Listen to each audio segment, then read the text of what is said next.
This video is going to be a short walkthrough of some example tasks which will help you to prepare for your music theory exam and to familiarise yourself with the notation software which is used within it.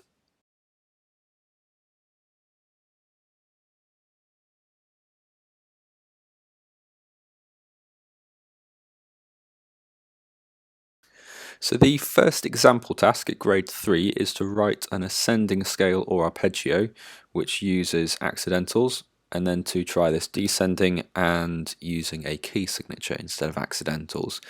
So first, if we did want to add a key signature, we'd go up into this measure tab at the top here. If you click there and then go to this key signature button, when you select different key signatures, you'll see them appear into the score. I'll just go back to no key signature for the moment.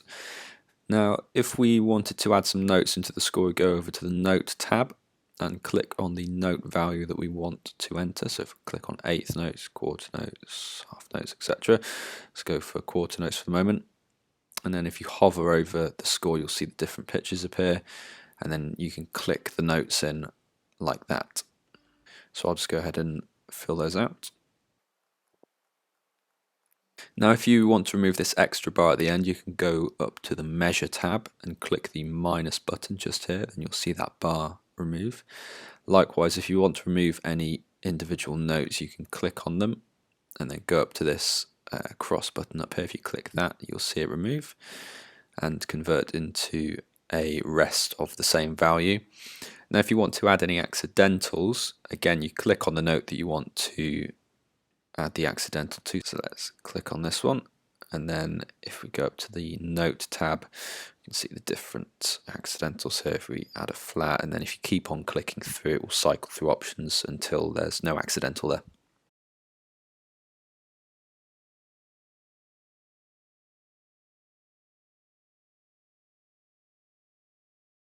The second example task at grade 3 is to write 2 consecutive chords using whole notes, and to make sure that all of the notes are stacked on top of each other whilst doing this. So to start off, we'll go into the Note tab and select the note value that we want. So we want whole notes here, so we click on those, and then we can add them by clicking into the score like that. Then we can also add some into the following bar,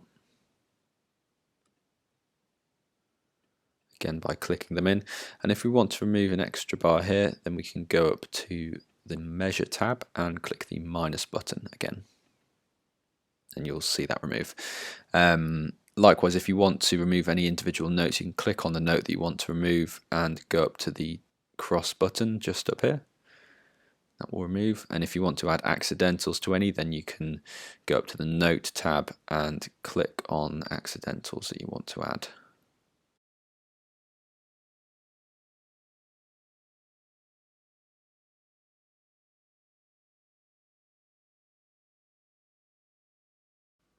So the third example task at grade 3 is to write a short phrase which includes slur, tenuto and staccato notation, and then to also try adding an accent to one of those notes as well.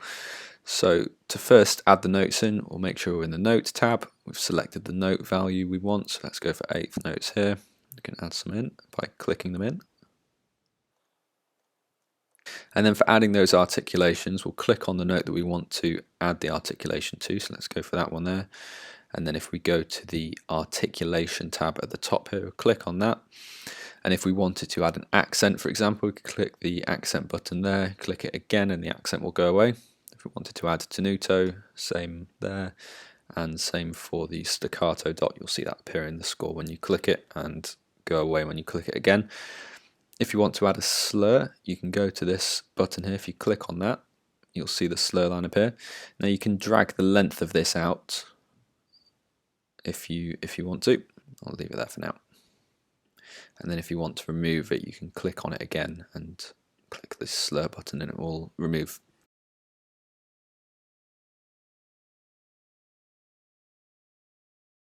The fourth example task at grade 3 involves adding pedal notation under a piano stave. So if we first want to click on the note under which we want the pedal notation, so we'll click on that half note there, and then we can go up to the Dynamic tab up here, and click the pedal button here.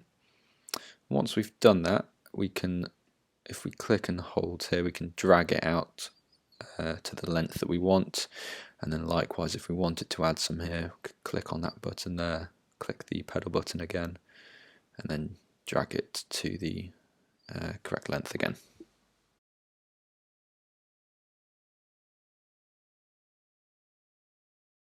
So the fifth example task at grade 3 involves adding some drum notation. Now in the exam you'll be presented with a drum stave which you can get to work with straight away, but for the purpose of practicing here in advance you'll need to add one. You can do that by going up to this icon up here. If you select that and then go to manage instruments and then add an instrument. If we go down to percussion, you'll see the drum set option here which we can add. Once we've done that, we can now get rid of that piano stave from before. So if we get rid of that and click done, so we've now got a drum stave to work with. So if we wanted to start by adding some 8th note hi-hats, for example, make sure we're in the note tab at the top there and we've selected 8th notes, and if we hover over you can click those in.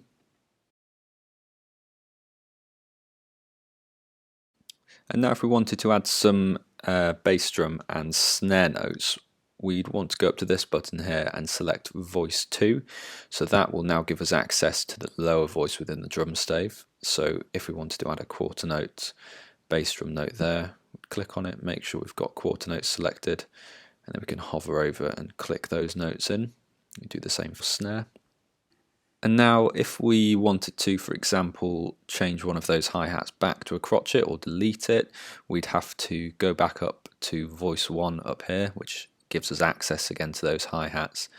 And we can click on it, we can change it to a quarter note there, and if we wanted to as well, we can also delete that by clicking on the cross up here.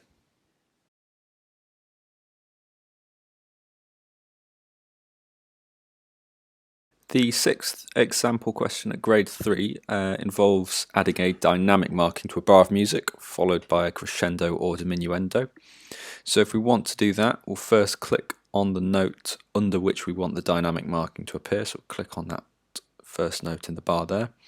Then we can go to the dynamic tab up here at the top and select a dynamic marking. If we click on that, you'll see it appear underneath the note. Now if we want to add a crescendo or diminuendo, we can do that here. And if we click on one of those, you'll see it appear, and you can drag it out to change its length as well.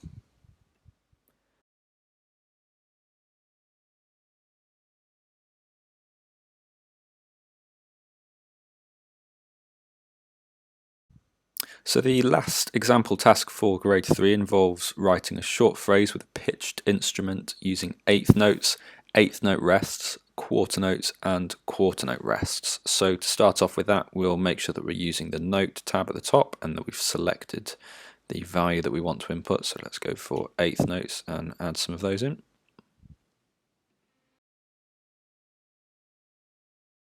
And now if we wanted to convert any of those into rests, we can click on the one that we want to convert to a rest. So if we click here and then go up to the delete button and then do the same for the other note in that space, you'll see that convert to an 8th note rest because there was a 8th note before.